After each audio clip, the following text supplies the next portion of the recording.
بسم اللہ الرحمن الرحیم۔ نمازی اور شیطان کا واقعہ۔ ایک شخص اندھیری رات میں فجر کی نماز پڑھنے کے لیے گھر سے نکلا۔ اندھیری کی وجہ سے اسے ٹھوکر لگ گئی اور وہ منہ کے بل کیچڑ میں گر گیا۔ کیچڑ سے اٹھ کر وہ گھر واپس آیا اور لباس تبدیل کر کے دوبارہ مسجد کی طرف چل دیا۔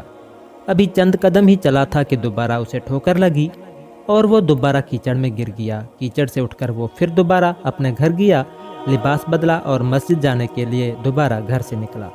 جیسے ہی وہ اپنے گھر سے باہر نکلا تو اس کے دروازے پر اسے ایک شخص ملا جو اپنے ہاتھ میں روشن چراغ تھامے ہوئے تھا۔ چراغ والا شخص چپ چاپ نمازی کے آگے مسجد کی طرف چل دیا۔ اس مرتبہ چراغ کی روشنی میں نمازی کو مسجد پہنچنے میں کسی دشواری کا سامنا نہیں کرنا پڑا۔ وہ خیریت سے مسجد پہنچ گیا۔ مسجد کے دروازے پر پہنچ کر چراغ والا شخص رک گیا۔ نمازی اسے چھوڑ کر مسجد داخل ہو گیا اور نماز ادا کرنے لگا۔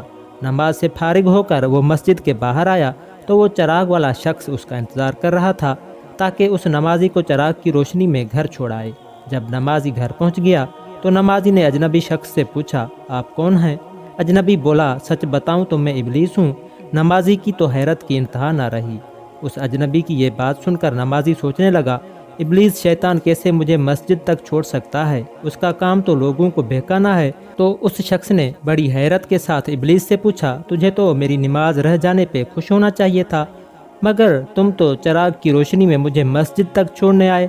ابلیس نے جواب دیا کہ جب تمہیں پہلی ٹھوکر لگی اور تم لباس تبدیل کر کے مسجد کی طرف پلٹے تو اللہ تعالیٰ نے تیرے سارے گناہ معاف فرما دیے۔ جب تمہیں دوسری ٹھوکر لگی تو اللہ تعالیٰ نے تمہارے پورے خاندان کو بخش دیا، جس پر مجھے فکر ہوئی کہ اگر اب تمہیں ٹھوکر لگی تو اللہ تعالیٰ تمہارے اس عمل کی بدولت تمہارے سارے گاؤں کی مغفرت نہ فرما دے۔ اس لیے میں چراغ لے کر آیا ہوں کہ تم بغیر گرے مسجد تک پہنچ جاؤ۔